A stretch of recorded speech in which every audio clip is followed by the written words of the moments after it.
Hello friends, welcome back once again. Friends, आज की class में हम लोग देखेंगे स्पेशली कोशिका विभाजन के सबसे आखिरी फॉर्म को, और वो हमारा है अर्धसूत्री विभाजन। क्या हमारा अर्धसूत्री विभाजन।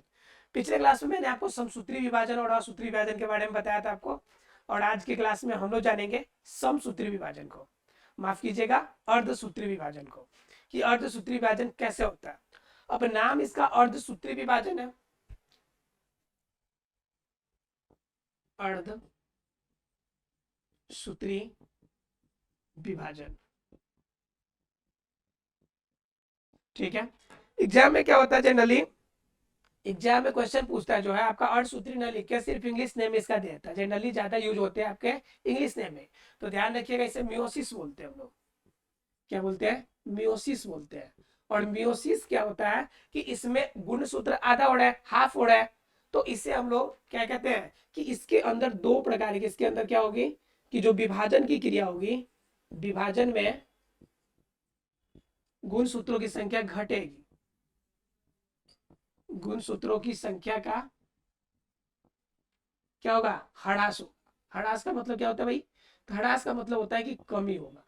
ह्रास के मतलब कमी होगा, मतलब कि विभाजन के बाद बढ़ने के बजाय घटे गए। ठीक है। तो अब क्या होता है कि अब इनमें गुणसूत्रों की संख्या घटेगी, तो भाई ऐसा विभाजन करेगा ही क्यों? तो कहता है कि आपके बॉडी के अंदर जितने भी कायिक कोशिका होते हैं, जितने भी बॉडी के अंदर शरीर की संरचना बननी होती है, सभी शरीर की संरचना में समसूत्री विभाजन ही होता है।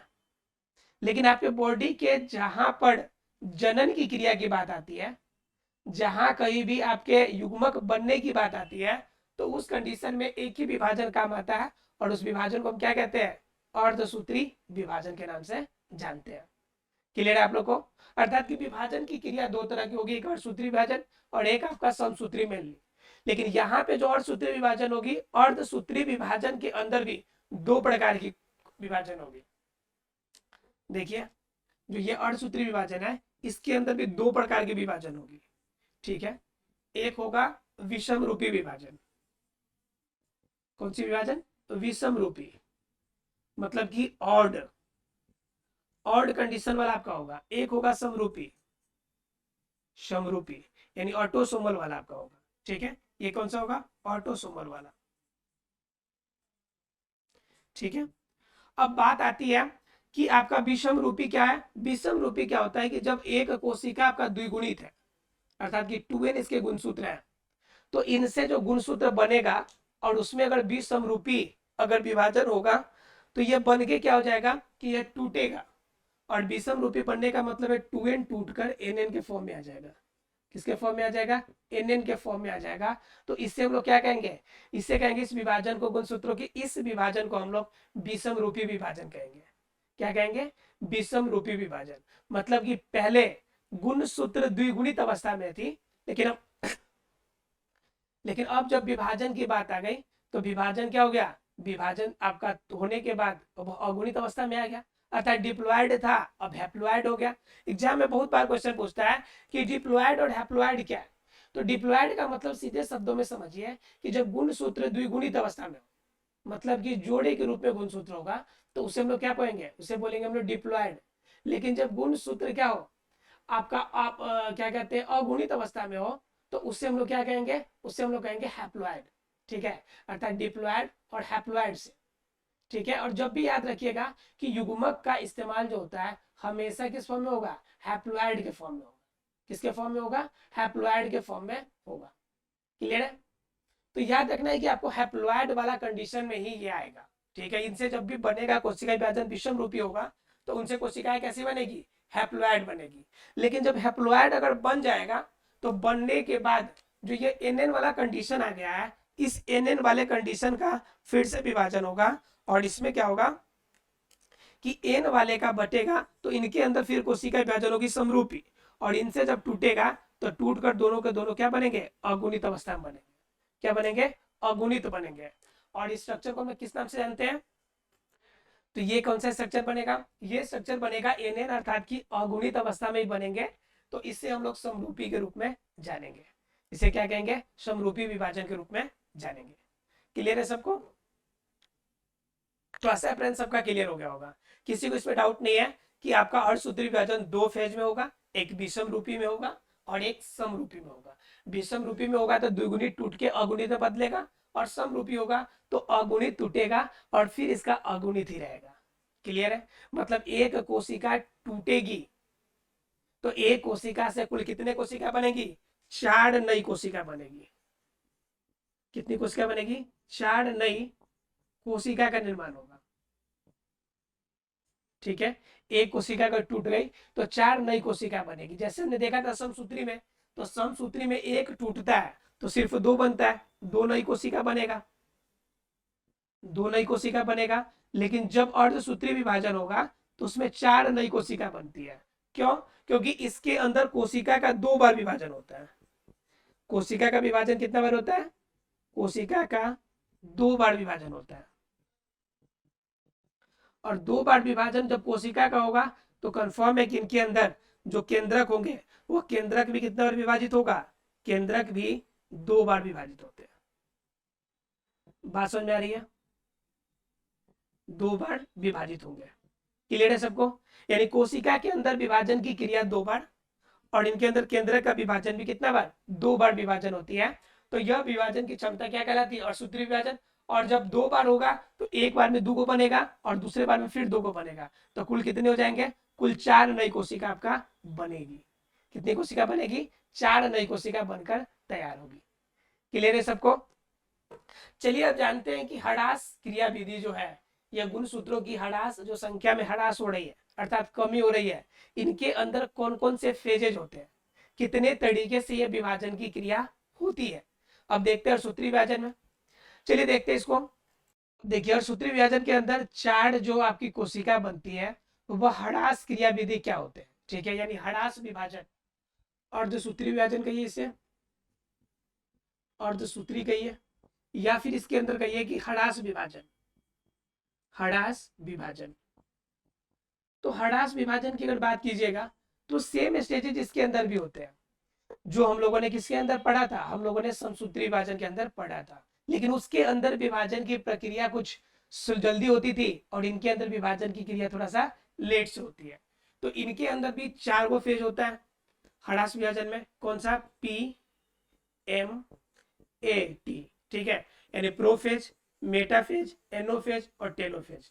कितने हो गए? 4 पार्ट में इसका विभाजन बटा रहता है। अब हरास विभाजन जो होगा, हरास विभाजन के अंदर जो ये प्रोफेज होगा, यह प्रोफेज फिर 5 भागों में बढ़ता है। कितने भागों में बढ़ता है? 5 भागों में। ठीक है, और उसके बाद फिर तब मेटाफेज, तब एनोफेज, तब टेलाफेज।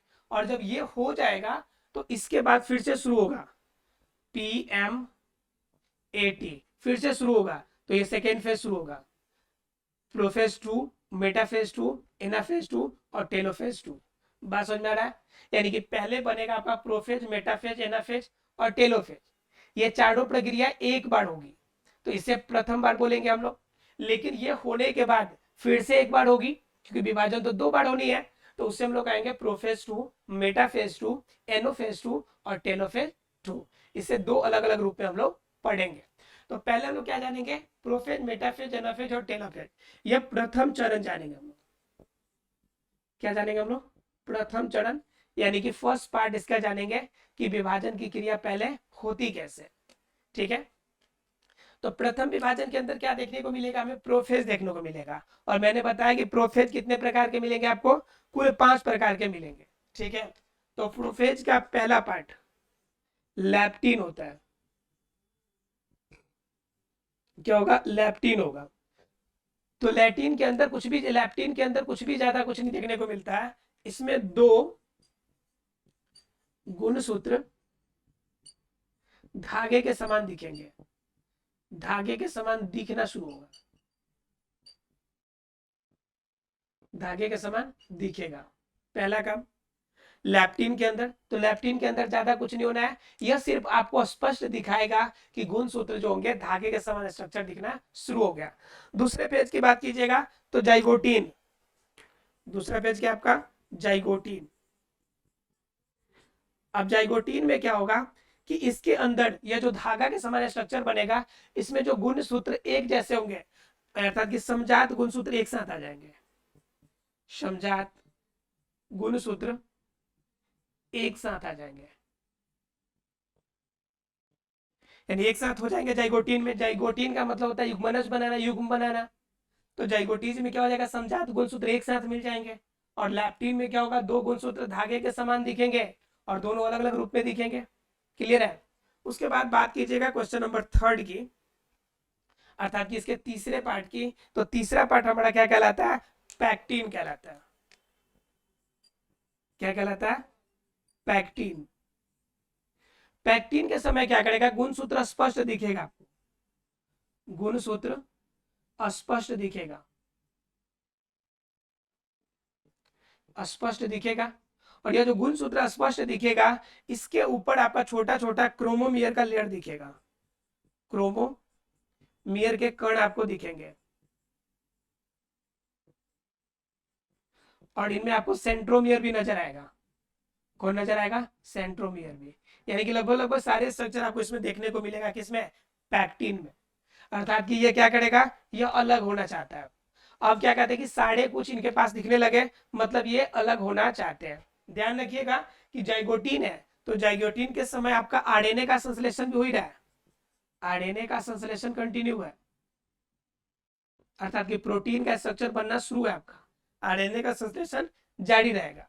पैक्टीन में क्या होगा कि क्रोमोमियर और सेंट्रोमियर वाले आपके स्ट्रक्चर जो होंगे स्पष्ट रूप से दिखाई पड़ने शुरू होंगे, और इनके आकार थोड़े से छोटे हो जाएंगे गुणसूत्र का, और आपको एक फोटो के माध्यम से भी दिखाएंगे आपको।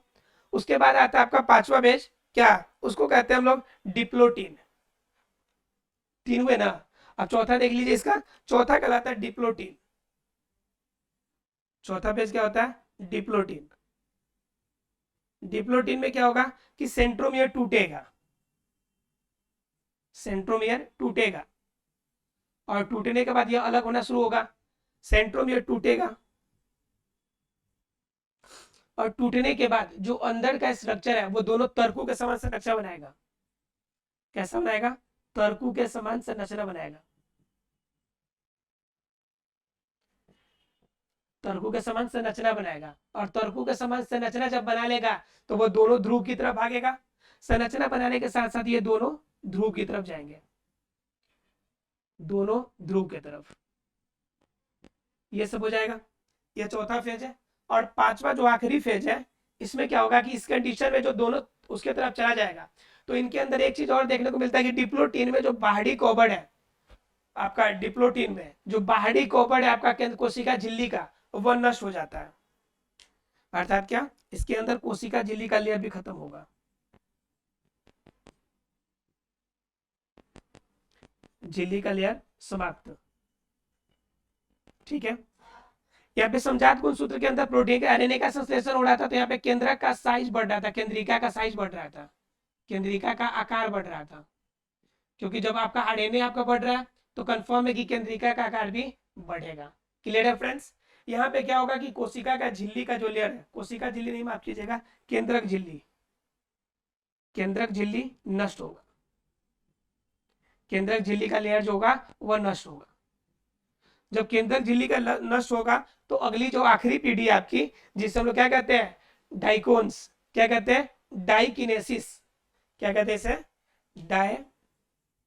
डाइकिनेसिस। तो डाइकिनेसिस में क्या होगा कि इसके अंदर हमें देखने को मिलेगा कि दो इंडिविजुअल केंद्रक बनेगा, केंद्रक की संख्या कितनी हो जाएगी, दो हो जाएगी, दो हो जाएगी। क्लियर है। तो इस तरह से 5 स्टेजेस बनते हैं, और इन 5 स्टेजेस के अंदर आपका अर्धसूत्री विभाजन का पहला चरण जो प्रोफेज है वह पूरा होता है। प्रोफेज के चरण में 5 पार्ट होते हैं, इसमें लैप्टीन होता है, इसमें गुणसूत्र धागे के समान स्ट्रक्चर दिखेगा। फिर जाइगोटीन में क्या होगा, तो समजात होगा, एक साथ आएगा। फिर उसके बाद गुणसूत्र स्पष्ट रूप से दिखाई पड़ेगा पैक्टीन में, और पैक्टीन में स्पष्ट रूप से दिखाई देगा तो टूटना शुरू होगा। फिर सेंट्रोमियर टूटेगा आपका, उसके बाद तर्कु का समान संरचना बनाएगा और दोनों केंद्र की तरफ भागेगा। और आपका डाइकोनेसिस में क्या होगा, लास्ट में केंद्र की संख्या 2 हो जाएगी, अर्थात कि 2 केंद्रक बन जाएंगे, बिल्कुल अलग रूप में हो जाएगा। जैसे ये खत्म होगा, जैसे ये अलग लेयर में आएगा तो शुरू हो जाएगा आपका मेटाफेज। ये खत्म होने के साथ ही क्या शुरू हो जाएगा आपका, मेटाफेज। मेटाफेज। ठीक है, मेटाफेज शुरू हो जाएगा। अब मेटाफेज जब शुरू होगा तो मेटाफेज के अंदर क्या देखने को मिलेगा, तो मेटाफेज के अंदर आपको देखने को मिलेगा, इसके अंदर क्या होगा, मेटाफेज के अंदर सेंट्रोमियर जो होगा आपका अलग अलग रूप में हो जाएगा। सेंट्रोमियर अलग रूप में हो जाएगा, अलग होगा। तर्कु का संरचना आपको दिखेगा, तर्कु दिखेगा आपको, तर्कु दिखेगा। अब ये स्पष्ट रूप से बाहर की तरफ यानी अलग संरचना बनाने की ओर देखेगा। क्लियर है। उसके बाद मेटाफेज के बाद आता है आपका एनाफेज। ठीक है, इसमें क्या होगा कि सेंट्रोमियर को एक, ये आपका एनाफेज जो है, एनाफेज के अंदर क्या होगा कि सेंट्रोमियर जो होगा घसीट के ले जाएगा मटेरियल को। सेंट्रोमियर जो होंगे समजात गुणसूत्रों को, समजात गुणसूत्रों को घसीट के ले जाएगा, लेकिन ये टूटेगा नहीं, घसीट कर ले जाएगा। ठीक है, ये हो गया आपका एनाफेज के अंदर। एनाफेज के अंदर ये टूटेगा नहीं बल्कि घसीट के ले जाएगा। और टेलोफेज सबसे आखिरी फेज है, जब ये टूट कर स्पष्ट रूप से आपका क्या होंगे, केंद्रक जो होंगे दोनों तरफ चले जाएंगे। ये हमारा कहलाता है टेलोफेज। क्या कहलाता है, टेलोफेज। क्लियर है। अब टेलोफेज हो जाने के बाद जिस तरह से इसमें दिखाई पड़ती है, उसी प्रकार से आपने जो समसूत्री विभाजन में देखा है, समसूत्री विभाजन में भी जिस तरह से आपका विभाजन होती है, उसी तरह से आपका जो सेकेंड पार्ट है आपका प्रोफेज, मेटाफेज, एनाफेज और टेलोफेज का उसी के समान दिखाई पड़ती है। अगर आपको पीछे वाला नहीं याद है तो आप देख लीजिए एक बार पीछे वाला, फिर भी समझ में नहीं आया तो अगले क्लास में हम आपको बताएंगे प्रोफेज, मेटाफेज, एनाफेज और टेलोफेज के सेकेंड फेज कैसे होते हैं, और साथ में अर्धसूत्री और समसूत्री विभाजन में क्या डिफरेंसेस है। मिलते हैं अगले क्लास में, तब तक के लिए thank you very much friends.